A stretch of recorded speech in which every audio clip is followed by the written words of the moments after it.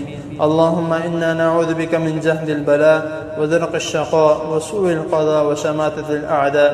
اللهم إنا نعوذ بك من زوال نعمتك وتحول عافيتك وفجاءة نقمتك وجميع سخطك. اللهم اكفنا بحلالك عن حرامك وأغننا بفضلك عمن سواك. يا حي يا قيوم برحمتك نستغيث، يا حي يا قيوم برحمتك نستغيث، يا حي يا قيوم برحمتك نستغيث. لا إله إلا أنت سبحانك إني كنت من الظالمين. رب ارحمهما كما ربياني صغيرا، رب ارحمهما كما ربياني صغيرا، رب ارحمهما كما ربياني صغيرا. يا رحمن أغثنا، يا رحمن أغثنا، يا رحمن أغثنا. اللهم صيبا نافعا. ربنا هب لنا من أزواجنا وذرياتنا قرة أعين واجعلنا للمتقين إماما. ربنا تقبل منا إنك أنت السميع العليم وتب علينا إنك أنت التواب الرحيم. وصلى الله تعالى على خير خلقه محمد وآله وأصحابه أجمعين برحمتك يا أرحم الراحمين. جزاك الله.